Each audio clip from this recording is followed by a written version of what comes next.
আর এখন ওই যুগ আইলো যে এখন যে বেটি ছেলে ফোন তুলতে শরম করছিল, আজ ও বেটি ছেলে দিনে খালি 6টার সাথে খালি হাই হ্যালো চলছে। पहले के लड़की खूब लजाबे फोनवा तक न उठाबे, अरे अभी के लड़की दिन भर में छा लड़का से बतियाबे। आइल कैसन रे जमाना, अरे बाप रे बाप, आइल कैसन बजमाना, अरे बाप रे बाप, सब मोबाइल के दीवाना, अरे बाप रे बाप। पहले के औरत खूब शर्मावे, घूंघट भी न हटावे। मुखेर कापड़ कंडा रास्ता दे हेंटेছে তাও একবার এরকম করে। पहले की औरत खूब शर्मावे, घूंघट भी न हटावे, अरे अभी के औरत फैशन में अपन बॉडी दिखावे। आइल फैशन के जमाना, अरे बाप रे बाप, आइल फैशन के जमाना, अरे बाप रे बाप, सब फैशन के दीवाना, अरे बाप रे बाप।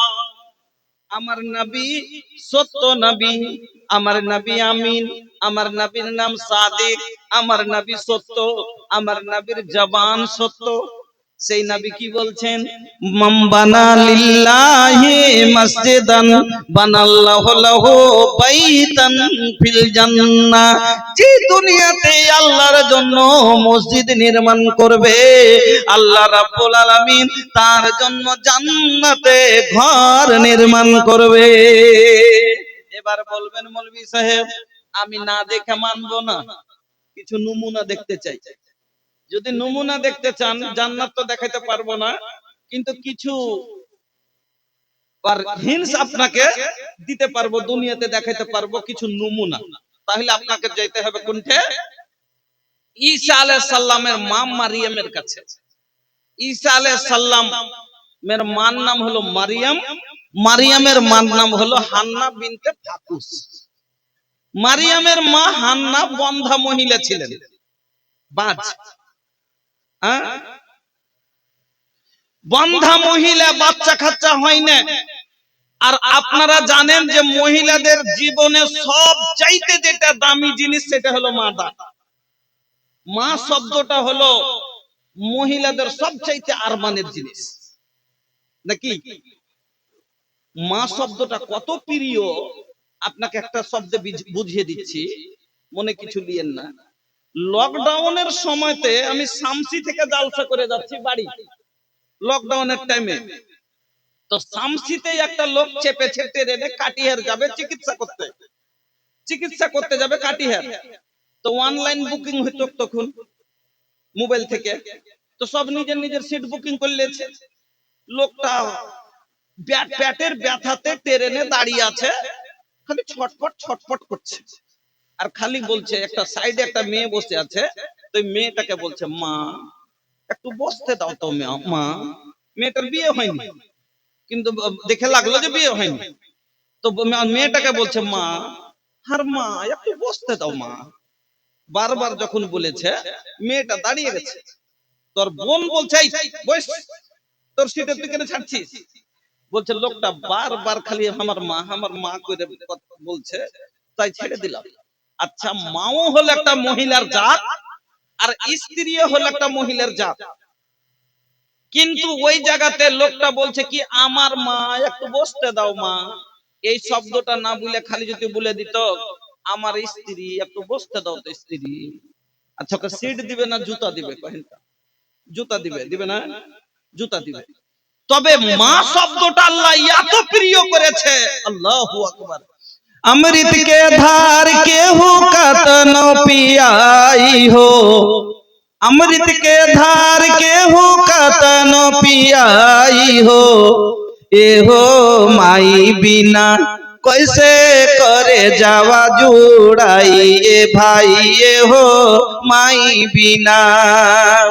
नहीं चाहिए न धन नहीं सुख पूरा, माई के दुलार बिना सब कुछ अधूरा।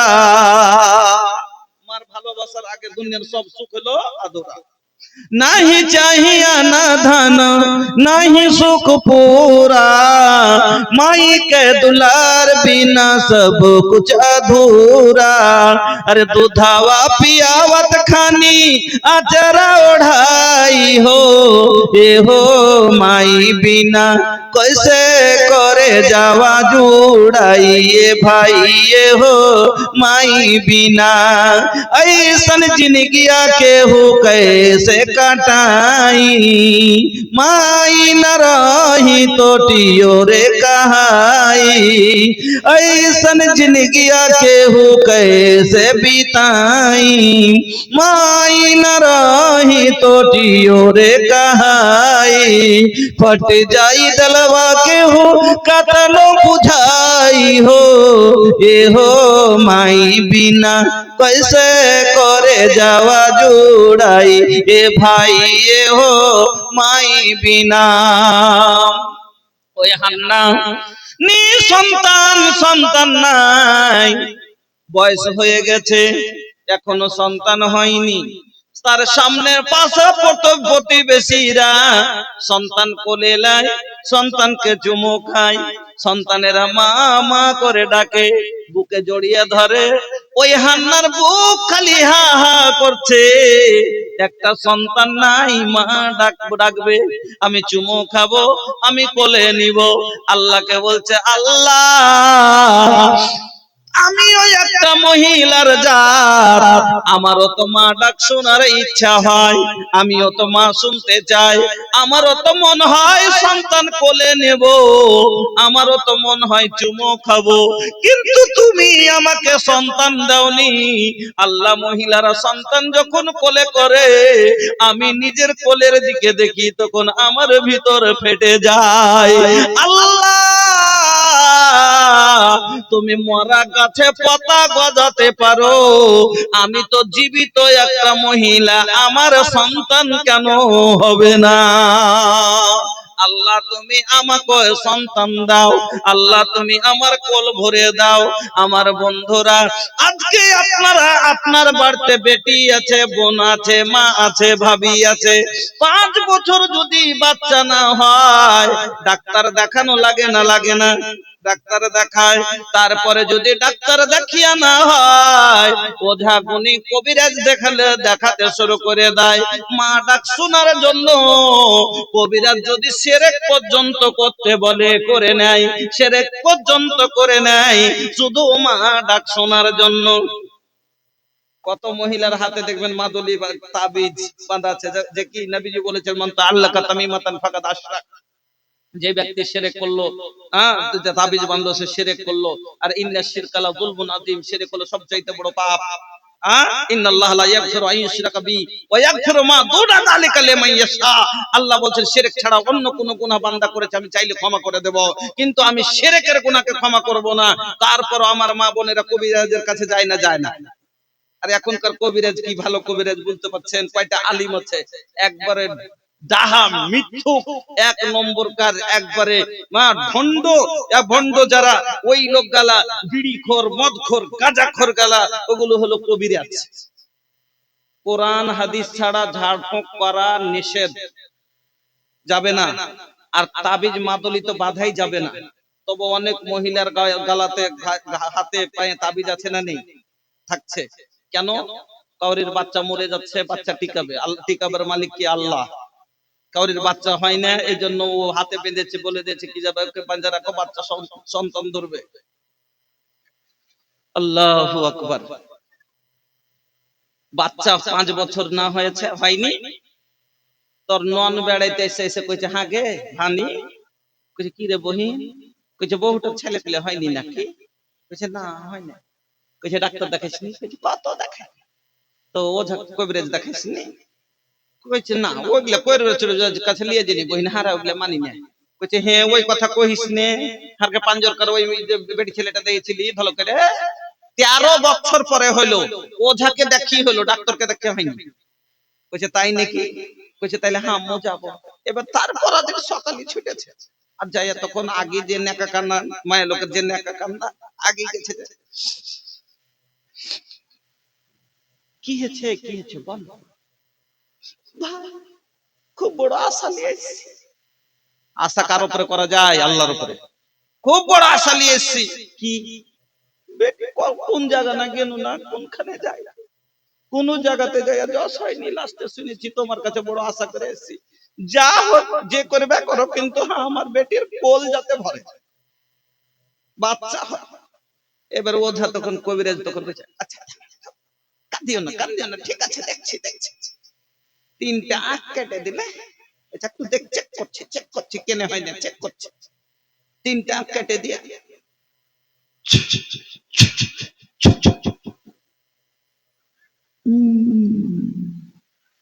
হইবে কি করে?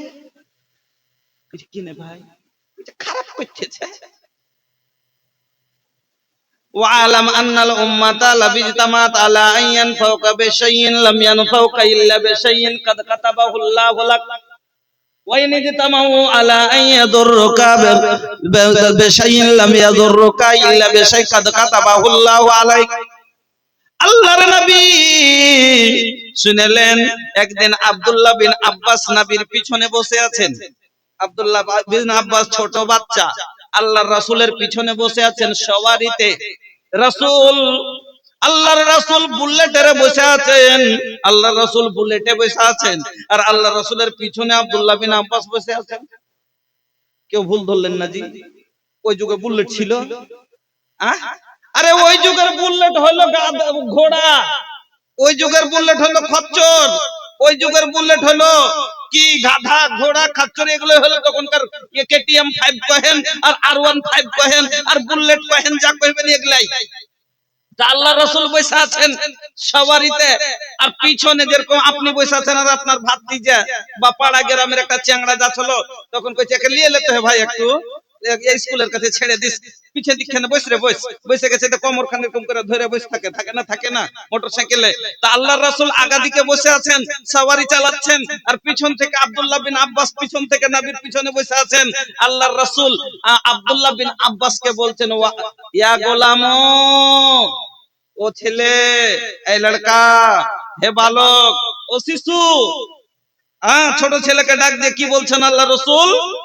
ইয়া গোলামো আলা ওয়াল্লামুকা বিকালিমাতিন ইয়ানফাউকা আল্লাহু বিহিন্না, ও ছেলে আমি তোমাকে কিছু এমন কথা কি শোনাবো যাতে তোমার উপকার হবে, লাভ হবে।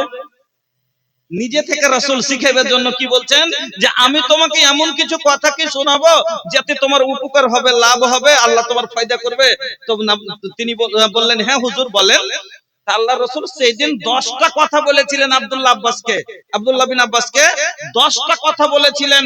10টা কথার ভিতরে এইটাও একটা কথা ছিল, ওয়ালাম আন্নাল উম্মাতা লাবিজতামাত আলা আন ইয়ানফাউকা বিশাইইন লাম ইয়ানফাউকা ইল্লা বিশাইইন কাদ কাতাবাহু আল্লাহু লাক। যদি সারা পৃথিবীর মানুষ যদি চায় যে লোকটার ক্ষতি করব, একটা লোক চাইছে, আপনি চাইছেন যে ভোজপুরি সাহেবকে বসিয়ে দিব জলসা করতে, একে যেরকম ইউটিউবার গুলোকে দেখছেন কিনা, যে আমরা বসে বললে কিরকম কিরকম বাহির করছে, যে বক্তার ঘরে 2.5 ঘন্টা ওয়াজ করলে, 2.5 ঘন্টা ওয়াজ করলাম।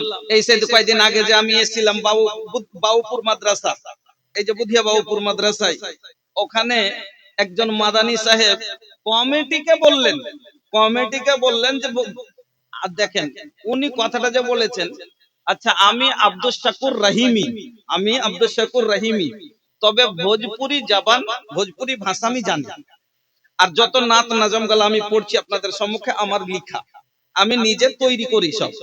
তো এই জন্য পরিচয়তে মানে আমার জোর কোনো বক্তা নাই যে ভোজপুরি ভাষাতে বক্তব্য রাখতে পারে। আমি চাইলে এখন ভোজপুরি ভাষাতে বক্তব্য রাখতে পারবো, কিন্তু আপনি বুঝবেন না, আর যেটা বুঝবেন না সেটা বলা চাই না, এই জন্য বলি না। এই জন্য আমাকে বিহারে আমার উপাধি হলো ভোজপুরি, ওটাই আব্দুস শাকুর, যে ভোজপুরি তো ভাষণ রাখতে পারে ভোজপুরিতে। এই জন্য এটা তো কোনো খারাপ কথা নয়, এটা তো কোনো খারাপ কথা নয়। এবার মাদানী সাহেব যে কি বুঝলেন এই কথা লিয়ে, কমিটিকে বলছে কেন ভোজপুরি লিখলেন, আপনাকে লজ্জা করে না, শরম করে না যে আপনি আব্দুস শাকুর ভোজপুরি লিখলেন, রহিমি লিখলেন? ওর মেজাজের কথা, কথাটা বললো কমিটিকে, আর কমিটিকে বলছে যে আপনি হাদিস কোরআন যে আছে, মানে কে কি বলেছে না বলেছে জলসাতে, আমি তো বক্তব্য দিইনি, আমি স্টেজে ছিলাম, আমি বক্তব্য দিন, আমার আগের বক্তা কে কি বলেছে না বলেছে। তো ওখানে মাদানী সাহেব বলছেন যে আপনি কি গান শোনার লেগে বক্তা নিয়ে এসছেন কি গীত শোনার লেগে, আপনি হাদিস কোরআন শোনার জন্য নিয়ে এসছেন। হয়তো আমার আগের বক্তা কিছু বলেছে না বলেছে আমি জানি না, তবে কমিটিকে বলেছে। আর ইউটিউবার কত শয়তান, 2.5 ঘন্টা 2 ঘন্টা বক্তব্য করলাম, 1 মিনিট পেয়েছেন, বাবুপুরের বক্তব্য পেয়েছেন 1 মিনিট। আমি 11টা হাদিস শোনাচ্ছি, আমার মনে আছে, একটা হাদিস পেয়েছেন ইউটিউবে পাননি, কিন্তু ফের ওই যে মাদানী সাহেব বলেছে ইয়াকে, ওখানটাকে ফেসবুকে ছেড়ে গোটা দুনিয়া রটালছে না রটাইনি, দেখেছেন না? তো কত বড় এরা শয়তানি করতে পারে, এবার চিন্তা করেন তো। একটা লোক যদি চাই যে আমি এই লোকটার ক্ষতি করব, একে বরবাদ করব, আল্লাহ রাসূল বলছেন যে ওই একাই নয়, সারা পৃথিবীর মানুষকে যদি ও সঙ্গে করে নেয় আর করে যদি তার ক্ষতি করতে চায়, পারবে না। অতটুকু ক্ষতি হবে যেটুকু আল্লাহ তার ভাগ্যে লিখে রেখেছে। আর একটা লোকের যদি চাই যে আমি উপকার করব, একে ছেড়ে দিব, পারবে না। একাই না পারে, যদি সারা পৃথিবীর মানুষকে জমায়েত করে একসাথে হয়ে যদি করে, নবীজি বলছেন পারবে না। অতটুকুই তার উপকার হবে যতটুকু আল্লাহ তার ভাগ্যে লিখে রেখেছে। আমার ভাগ্যে যেটুকু লেখা আছে সেটুকু হবে। তো বন্ধু, আমি আপনাকে বলছিলাম যে তো ওই হান্না, তো ওই যে ওঝার কাছে গিয়ে এবার নেকা কান্না ধরে তখন 3 বার ফুঁক মেরে দিয়ে কইছে এত খারাপ করে দিয়েছে। তো কেন কেন করে ভাই, না তো কেন কাপড় টাপড়ের কোনা টোনা কাটাকুটি কি কোনোদিন দেখেছিলে? দেখেন ফিতনা, দেখেন আমাদের এলাকায় টাটির বাড়ি হয়, টাটির গুঞ্জে গুঞ্জে কাপড় মহিলারা শুকাতে দেয়। আষাঢ় মাসে মেঘ চলে এসছে, তো আর ভাতিজিকে বলেছে কি এই তাড়াতাড়ি কাপড়খান উঠিয়ে নিয়ে তো আমি একটু ধান তুলবো। ছোট ছেলে উপর থেকে তুললে কাপড়টা সলিড আসবে, নিচে থেকে ধরে টেনেছে, পচা কাপড়ের কোনা ছিঁড়ে থেকে গেছে। আজ ওর মনে পড়েছে, বলছে হ্যাঁ যে কাপড়ের কোনা নাই, ঠিকই কথা কয়েছে। আর আত্মবিশ্বাস আরো হয়ে গেল, একবারে বিশ্বাস হয়ে গেল, বলছে ঠিকই কথা, এর মানে খারাপ করতেছে। তো কি করবো ভাই, কি করবে, আর কোক মেরে দিয়েছে। কোক খুলতে গেলে, জান নিতে গেলে জানের বদলা জান লাগবে, দুটো পবিত্র ছিল। এবার পবিত্র নিয়ে যে ও চড়াও, আচ্ছা চড়াওয়া আল্লাহ ছাড়া কাউরির জন্য কুরবানি জায়েজ নয়। আর এটা হলো শয়তানের জন্য কুরবানি, জিনের জন্য কুরবানি পেশ করা, জান দেওয়া। কুরবানি কি কাছবর্তী হওয়া, জিনকে খুশি করলো, শয়তানকে খুশি করলো যে তুই এটা লে আর আমার কক দে, আমি সন্তান পাবো। জায়েজ না? না জায়েজ, না জায়েজ। কিন্তু হান্না কোন ওঝার কাছে যায় না, কোন পীরের কাছে যায় না। আপনার পাঞ্জরে পান্ডুয়া আছে, আছে না নেই? আচ্ছা, আমি নিজের চোখে একদিন দেখতে এসেছিলাম, যখন আমি পড়ছিলাম তো খুব ট্রেনে ভিড়, খালি বুঠা আর মুরগা আর হাঁড়ি আর কুড়ি বোঝে আসতো ওদিক থেকে মানুষ। তো বলছি এরা কোথায় যেছে, না তো পান্ডুয়া যেছে। তো পান্ডুয়াতে কি আছে? হ্যাঁ কইছে পান্ডুয়াতে এরকম এরকম জিনিস আছে। আমি মনে করলাম যে যতক্ষণ যে জিনিসটা না দেখবো ওর উপরে কথা বলাটা ঠিক নয়, না হলে একটু জ্ঞান হবে না।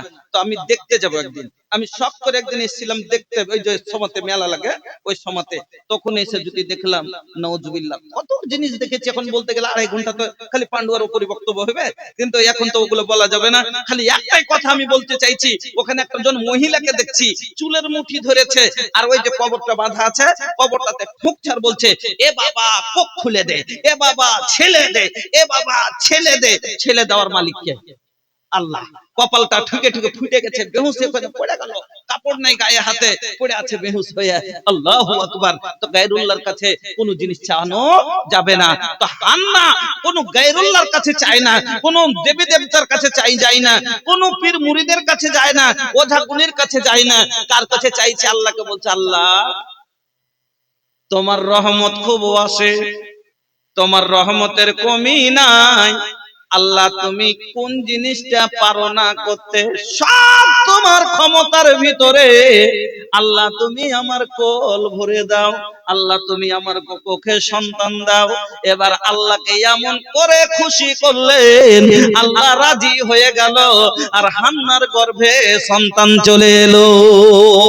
যখন গর্ভে সন্তান এসেছে, আনন্দ হয়ে আমি একটা জিনিস আপনাদের ভালো করে বলতে চাইছি, আমারও ভুল হতে পারে, কিন্তু আপনাদের কাছে আমার একটা মাসওয়ারাতের কথা। অনেক মানুষ আলিমেরা বলে থাকে যে মানুষ আসলে মানত করে কখন, কোন কাজ না হয় যখন, কোন কাজ না হয় যখন, যে আমার এই কাজটা হয়ে গেলে আমি কি করব, এই কাজটা আল্লাহর রাস্তায় করব। তো কেউ বলছে যে মারিয়ামের মা যখন সন্তান হচ্ছিল তখন ও মানত করেছে, নজর মেনেছে যে আল্লাহ তুমি যদি আমাকে একটা সন্তান দাও তো আমি তাকে মসজিদের খাদেম বানাবো, এই কথাটা বলছে। কিন্তু আল্লাহর কোরআনের আয়াত অনুযায়ী যেটা আমি দেখছি, কোরআনে কি লেখা আছে, কোরআনে লেখা আছে কি, ইন্নী নাজারতু লিররহমানে মা ফি বাতনি। শব্দটা আগে বুঝিয়েন, কোরআনের আয়াত।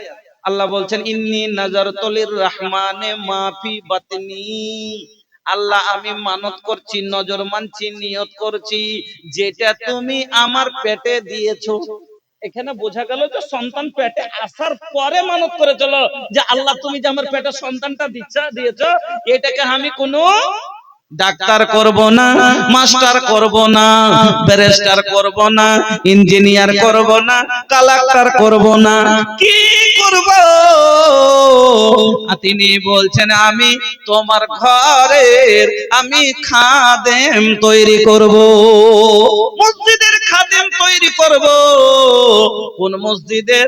মসজিদে আকসা, বাইতুল মুকাদ্দাস, যেই মসজিদ নিয়ে খুনাখুনি হলো, যেই মসজিদ নিয়ে বিবাদ হলো, ওই মসজিদটা জানেন আপনারা, ওই মসজিদটাই ছিল আমাদের আগে কিবলা।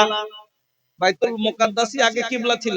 এখন আমরা কাবার দিকে মুখ করে নামাজ পড়ি কিনা, তো আগে বাইতুল মুকাদ্দাসের দিকেই মানুষ মুখ করে নামাজ পড়তো। আমার নবীও কিছুদিন নামাজ পড়েছেন বাইতুল মুকাদ্দাসের দিকে মুখ করে, আমার নবীও কয়েকদিন নামাজ পড়েছেন। একদিন নামাজের অবস্থাতেই আল্লাহ ওহী নাজিল করে দিলেন। কি বলছেন আল্লাহ? ফাওয়াল্লি ওয়াজহাকা, নবীজি নামাজে দাঁড়িয়ে আছেন বাইতুল মুকাদ্দাসের দিকে মুখ করে, বাইতুল মুকাদ্দাসের দিকে মুখ করে নামাজে দাঁড়িয়ে আছেন। আল্লাহ আয়াত নাজিল করে দিলেন ফাওয়াল্লি ওয়াজহাকা সাতরাল মসজিদিল হারাম, ও নবী তোমার মুখটাকে বাইতুল মুকাদ্দাসের দিক থেকে মসজিদে হারামের দিকে ফিরিয়ে নাও। নামাজের অবস্থায় নবীজি কাবার দিকে ফিরে গেলেন। সেই দিন থেকে আমাদের কিবলা হলো কাবা, আমাদের কিবলা হলো বাইতুল্লাহ। তার আগে আমাদের কিবলা ছিল বাইতুল মুকাদ্দাস। ওই ঘরের খাদিমের জন্য নজর মেনে নিলেন, মানত করে নিলেন। আর নবীজি বলছেন উফে বেনাজরিক, কেউ যদি নজর মানে, তুমি যদি মানত করো, নিয়ত করে নাও, নজর মেনে নাও, নজর পুরা করা লাগবে। নজর বুঝতে পারছেন, মানত করে লাও। মানে ছেলে বলে না, দুটা লোক প্রধান ইলেকশনে দাঁড়াচ্ছে, একটু বুঝিয়ে দিই, দুটা লোক প্রধান ইলেকশনে দাঁড়াচ্ছে, তো দুজনেই মানত করছে কি, একজন বলছে কি আল্লাহ দেয়, এবার যদি আমি জিতে যাই তো মসজিদের ছাদ করে দেবো, মসজিদের ছাদটা করে দেবো, এটা ভালো কথা। আর আরেকটা প্রধান ও নিয়ত করছে কি, নজর মানছে কি, এবার যদি আল্লাহ দেয় জিতে লি, শালাকে এমন একটা মেলা বসাবো আর গান তামাশা করাবো না, সবকে খুশি করে দেবো। তো এটাও নজর, এটাও নজর, এটা নিয়ত করেছে, ওটাও নিয়ত করেছে। এবার ওই লোকটা যদি জিতে যায়, যে বলেছে প্রধান যে আমি মসজিদের ছাদ করে দেবো, জিতে গেল, তো মসজিদের ছাদ করে দিলে নিয়ত পুরো হয়ে গেল। কিন্তু ও না জিতে, আল্লাহর মহিমা, ই জিতে গেছে। এবার তাহলে কি করবে, গান বাজে, গান নিয়ে আসবে আর মেলা লাগাবে, লাগিয়ে সবকে আনন্দ করাবে। এটা গুনহার কাজ না? গুনহার কাজ লাগে, এটা গুনহার কাজ কিনা? তো গুনহার কাজে কেউ যদি মানত করে নেয়, গুনহার কাজে কেউ যদি নিয়ত করে নেয়, কাজটা করা লাগবে না, ছেড়ে দিতে হবে ওকে, কাজটা করতে হবে না, ছেড়ে দিতে হবে, আর ওর কাফারা দিয়ে দিতে হবে, তাহলে ওর ক্ষমা হয়ে যাবে। কিন্তু কেউ নেকি নিয়তে যদি কেউ নজর কমায় থাকে, মানত করে থাকে, নিয়ত করে থাকে, তাহলে পারে ও কাজটাও পুরা করে দিবে, ওর নিয়ত পুরা হয়ে গেল। তো মারিয়ামের মা নিয়ত করছে কি, যে আমি আল্লাহর ঘরের খাদেম বানাবো, তো মনে মনে ভাবছে বেটা হবে, মনে মনে ছিল যে বেটা হবে, আল্লাহর ঘরের খাদেম বানাবো। কিন্তু যেদিন জন্ম হলো বাচ্চা, দেখছে মেয়ে হয়ে গেল কি মেয়ে। আল্লাহকে এবার কি বলছেন, ওয়াজাতাহা উনসা, আল্লাহ আমি যে মেয়ে জন্ম দিলাম, ওয়াজাতাহা উনসা, আমি যে মেয়ে জন্ম দিলাম, আমার যে মেয়ে হয়ে গেল। মনে মনে ভাবছিলাম ছেলে হবে, মসজিদের খাদেম বানাবো। আর ছেলের আগাদিকে মেয়ে দুর্বল কিনা, ছেলের আগাদিকে মেয়ে দুর্বল কিনা? কেন? ছেলের যে ক্ষমতা একটা মেয়ের ক্ষমতা আছে নেই, ছেলের যে সাহস এক মেয়ের সাহস আছে নেই। এবার মেয়ে হয়ে গেল মারিয়ামের মা, আল্লাহকে বলছেন কি, আল্লাহ ওয়াজাতাহা উনসা, আমি যে মেয়ে জন্ম দিলাম, আমার যে মেয়ে হলো, কি করব? আল্লাহ বললেন শোনো, তোমার মেয়ে এই ছেলের চাইতে বেশি উত্তম। এবার মারিয়াম 1 বছর হলো, 2 বছর হলো, 5 বছর হলো, বড় হতে হতে যখন মসজিদ ঝাড় দেওয়ার মতো হয়েছে, মসজিদ পরিষ্কার করার মতো হয়েছে, মসজিদ যখন সব বিছানোর মতো হয়েছে, জল ভরার মতো হয়েছে, কাজের লায়ক হয়েছে, এবার মারিয়ামের মা হান্না ওই মারিয়ামকে নিয়ে ওই চলে গেলেন বাইতুল মুকাদ্দাসে দান করতে, খাদেম বানাতে। এবার নিয়ে চলে গেলেন, ওখানে যাওয়ার পরে লোকজন জমা হয়ে গেল। আরে জানো, একটা মহিলা, ওই মহিলা হান্না নিজের মেয়েকে দান করতে এসেছে খেদমতের জন্য। তাহলে এবার মসজিদে একটা কেউ আপনাকে খাদেম দিতে এসেছে, কেউ একটা মসজিদের খাদিম দিতে এসছে, তো শুনেছি এক অপর জমা হইতে হইতে হইতে অনেক লোক জমা হয়ে গেছে, আরে উমুক একটা খাদিম লিখছে আজকে মসজিদে, চল দেখবো। এবার চলে এসছে, তো খাদিম যে রাখতে গেলে খাবার তো দরকার পড়বে না, আর জায়গির লাগবে না, লাগবে না, তো জায়গির কে রাখবি, একে কার বাড়ি খাবে? তো আজকের মতন আমাদের মতো তো ব্রেন পথই ছিল না যে 14টা লোক খাচ্ছে বাড়িতে, কোনো অসুবিধা নেই। কিন্তু একটা মৌলভী সাহেবের জাগিরের কথা বলতে একটু অসুবিধা আছে, একটা মৌলভী সাহেবকে খাওয়াতে পারবে না, কিন্তু আর বাড়িতে 14টা 18টা খাচ্ছে, কোনো ব্যাপার নাই। তো এইরকম ছিল না, মারিয়ামের জাগিরের জন্য হাজার যত লোক ওই এলাকাতে ছিল জমা হয়েছিল, সবাই লালায়িত। ও বলছে আমি জাগির নিব, ও বলছে আমাকে দাও, ও বলছে আমার বাড়ি খাবে, ও বলছে আমার বাড়ি খাবে। এবার কাকে দিব? লোক একটা আর দাবিদার অনেক, কাকে দিব, কাকে দেওয়া যাবে, কাকে দেওয়া যাবে? একে দিলে ওর মনে কষ্ট, ওকে দিলে আমাকে দিলে না, ওকে দিলে ওর মনে কষ্ট, ওকে দিল আমাকে দিল না। তো এক কাজ করা যাক, সবাই নিজের নিজের নাম পেশ করো, লটারি করব, কোরআনদাজি করব, যার নাম বের হবে সেই পাবে। ফল কথা শর্টে সেরে যাচ্ছি, নাম সবাই পেশ করলো। এবার নাম বের হলো কার? জাকারিয়া আলাইহিস সালাম। ওই এলাকার নবী ছিল জাকারিয়া আলাইহিস সালাম। আর জাকারিয়াটা কে? তো মারিয়ামের খালু। জাকারিয়াটা হলো মারিয়ামের খালু। একটা কথা এখানে খুব ব্রেনে লাগাবার কথা আছে, একটু মন দিয়ে শুনবেন। একটা মেয়ে মানুষ মসজিদের পাশের রুমে থাকছে, মসজিদের খেদমত করছে। একটা আলগা লোক যখন ওর কাছে 5 বার যাবে, কিছু গালা ফিতরিন লোক আছে, মুনাফিক টাইপের লোক আছে, ও 5 বার দেখতে দেখতে আরেকবার একটা ওর উপরে একটা বুড়া ধারণা করতে পারে। পারে কি পারে না? পারে কি পারে না? পারে। আর খালু যদি যায়, যতক্ষণ খালুর জাউজিয়াতে আছে, অতক্ষণ খালু বহিন বেটির লেগে হারাম না হারাম লয়? হারাম। একটা মুহরিম হয়ে গেল, তখন ওর খালা ওর কাছে আছে, এ লেগে ওর লোকটা ওর কাছে বারবার যদি খালু যায় ভাইরা বেটির কাছে, তো মানুষ সন্দেহ কম করবে না, করবে না? আল্লাহর কারিশমা, মহিমা, নাম বের হলো কার? জাকারিয়া। দ্বিতীয় কথা, একটা পরের ছেলেকে যখন পুষবে, তো সবারই যে আছে মহব্বত একরকম লয়, হয়তো ভালোবাসতে পারবে না, ভালো খাবার দিতে পারবে না। আর খালার কাছে যখন বহিন বেটি পড়বে, তো নিজের সন্তানের মতন ওর দেখাশোনা হবে, হবে না? হবে না? আপনার খালাকে আপনারা কি বলেন? কি বলেন? মাসি। মাসি। আচ্ছা, মাসি মানে কি? এটা আমার প্রশ্ন। মাসি মানে কি? খালা, মার বহিন? না। আসল শব্দটা হলো এটা উর্দু শব্দ, মা সি শব্দটা উর্দু শব্দ। হ্যাঁ, এর মানে হলো মার মতো। এর মানে আসল মানে হলো মায়ের মতো। মা সি মানে মা জৈসি। মায়ের দ্বিতীয় রূপ হলো খালা। আল খালা তো বেমঞ্জিলাতুল উম, মার পরে সবচাইতে বেশি যেটা ভালোবাসে, সেটা ভালোবাসনে ওয়ালা কে? সেটা হলো খালা।